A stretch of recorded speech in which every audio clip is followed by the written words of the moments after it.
Before I share with you some what I do knows, I want to talk with you about what I don't know. All right, I have two older brothers. One was in high school in the early 1970s, and this was a time when a high school GED got you a job, all right, and the college degree was exemplary. My other brother, Pat, was in high school in the early 80s, and by this time, the GED wasn't enough to guarantee employment. You needed a college degree. And if you got one, you had a pretty good chance of getting the kind of job that you wanted after you graduated. Now me, I graduated high school in 1988, got my college degree in 1993. And that college degree in 93 did not mean as much. It was not a ticket, it was not a voucher, it was not a free pass go to anything. So I asked the question, what does your college degree mean? It means you got an education. It means you have more knowledge in a specific subject, vocation. It means you may have more expertise in what your degree is in. But what's it worth? In the job market, out there today, we know the market for college graduates is more competitive now than ever. Now, some of you already have a job lined up. You've got a path where today's job is going to become tomorrow's career. But for most of you, the future is probably still pretty fuzzy. And you don't have that job that directly reflects the degree you just got. Many of you don't even have a job at all. Think about it. You've just completed your scholastic educational curriculum in life, the one that you started when you were 5 years old in kindergarten, up until now, and your future may not be any more clear than it was 5 years ago. You don't have the answers, and it's probably pretty damn scary. And I say that's okay, because that is how it is. This is the reality that many of you are facing. This is the world that we live in. The sooner that we become less impressed with our life, with our accomplishments, with our career, with whatever that prospect is in front of us, the sooner we become less impressed and more involved with that and these things, the sooner we get a whole lot better at doing them.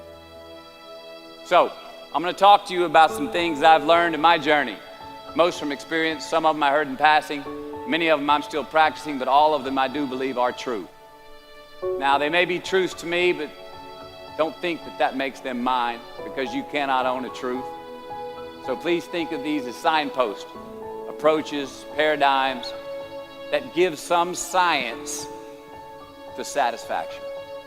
They're yours to steal, they're yours to share, liken to your own lives, to personally apply in your own lives, in your own way, should you choose to.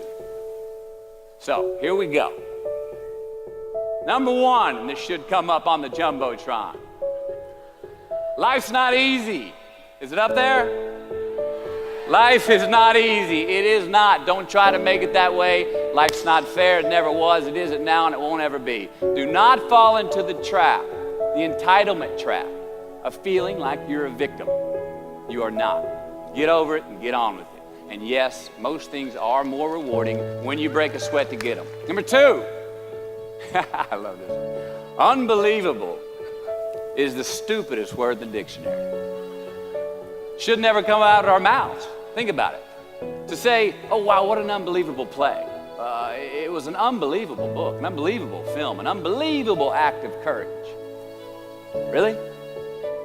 It may be spectacular, it may be phenomenal, most excellent or outstanding. But unbelievable? Give others and yourself more credit. It just happened. You witnessed it. You just did it. Believe it. What about the other side of unbelievable? You know, that side when we humans underperform or act out of our best character. For instance, man flies a suicide jet into the World Trade Center. Millions die from diseases every day that we have cures for. Bob the Builder swears that he's going to have your house built by Thanksgiving, and you can't move in until Christmas the next year. Our best friends lie to us, and we lie to ourselves all the time. Unbelievable? I don't think so. Again, it just happens, and it happens every day. Nothing that we Homo sapien earthlings do is unbelievable. And if there's one thing you can depend on people being, it's people.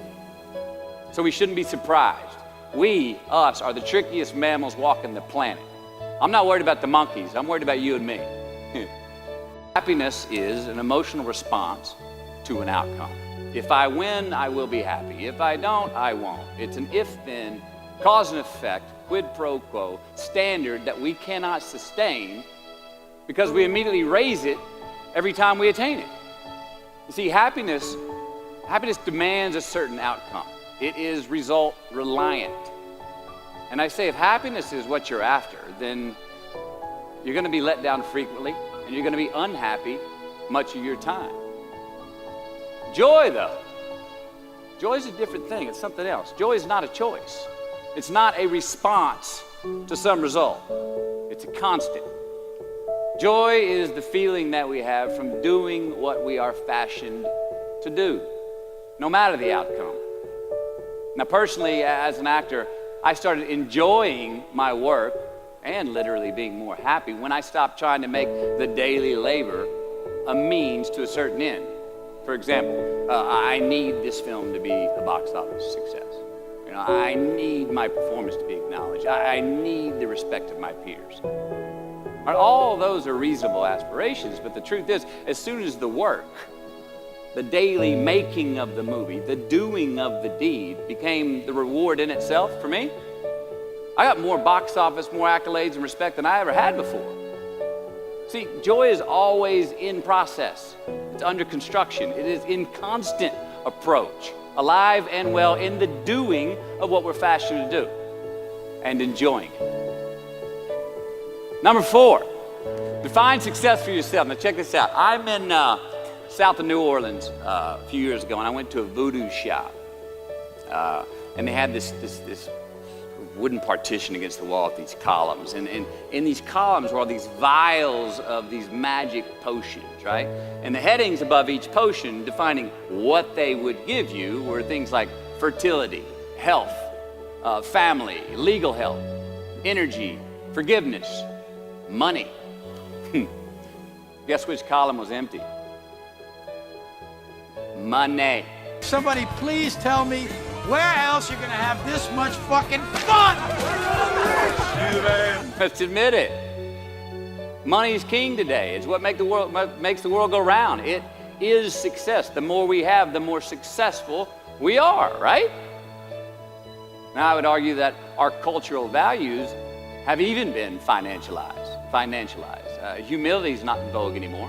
It's too passive. It's a get-rich-quick on the internet, richest 15 minutes of fame world that we live in, and we see it every day.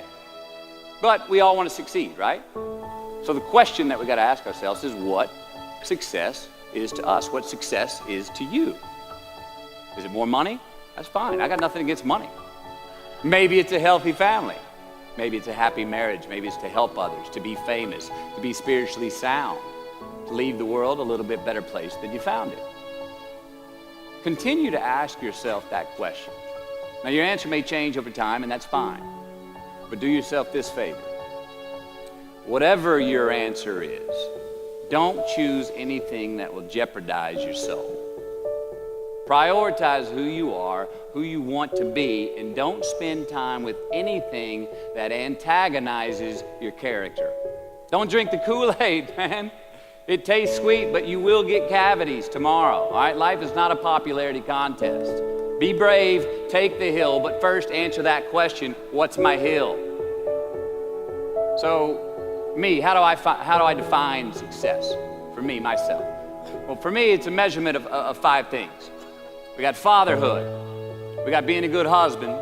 We got my health, mind, body, and spirit. We got career, and we got friendships. These are what's important to me in my life right now. So I try to measure these 5 things each day. I check in with them. I like to see whether or not I'm in the debit section or the credit section with each one. Am I in the red or am I in the black? You follow? For instance, sometimes say my career's rolling. All right, it's way up here in the black, but I see how my relationship with my wife maybe could use a little bit more of my attention. I got to pick up the slack on being a better husband. Get that one out of the red. Or say my spiritual health could use some maintenance. It's down here, but hey, man, my friendships and my social life, they're in high gear, right? I got to recalibrate. Checks and balances. I got to go to church. Remember to say thank you more often, something. But I got to take the tally because I want to keep all 5 in healthy shape. And I know that if I don't take care of them, if I don't keep up maintenance on them, one of them is going to get weak, man. It's going to dip too deep into the debit section. It's going to go bankrupt. It's going to get sick, die even. So first, we have to define success for ourselves. And then we have to put in the work to maintain it. Take that daily tally. Tend our garden. Keep the things that are important to us in good shape. I mean, let's admit it. We've all got two wolves in us. A good one and a bad one. And they both want to eat. The best I can tell, we just got to feed that good one a little more than the other one. Here we go. Number 5. Don't leave crumbs. And the beauty of delayed gratification. So what are crumbs? Well, the crumbs I'm talking about are the choices that we make that make us have to look over our shoulder in the future. You didn't pay that guy back the money that you owed him, and tonight you just saw him 3 rows behind you. Shit. You slept around on your spouse, and you just found out that tomorrow she and the lady you're having an affair with are going to be at the same PTA meeting. Shit again. You drank too much last night. You're too hungover to drive your son to his 8 a.m. Saturday morning baseball practice. These are the crumbs. They come in the form of regret, guilt, and remorse. You leave crumbs today, they will cause you more stress tomorrow, and they disallow you from creating a customized future in which you do not have to look over your shoulder. So let's flip the script. Instead of creating outcomes that take from us, let's create more outcomes that pay us back, fill us up, keep your fire lit, turn you on for the most amount of time in your future. These are the choices I'm talking about. And this is the beauty of delayed gratification. All right, tee yourself up. Do yourself a favor. Make the choices, the purchases today that pay you back tomorrow. Residuals. In my business, we call it mailbox money. If I do my job well today, and that movie keeps rerunning on TV, 5 years from now, I'm getting checks in the mailbox. It's a heck of a deal. So whether it's prepping the coffee maker the night before, so all you got to do is press the button in the morning, or getting ready for the job interview early so you don't have to cram the night before, or choosing not to hook up with that married woman because you know you're going to feel horrible about it tomorrow, and her husband carries a gun, or paying your debts on time so that when you do see that guy 3 rows back tonight, you don't have to hunker down in your seat hoping that he don't see you. Get some ROI. You know what that is? Return on investment. Your investment. You. Customize your future. Don't leave crumbs.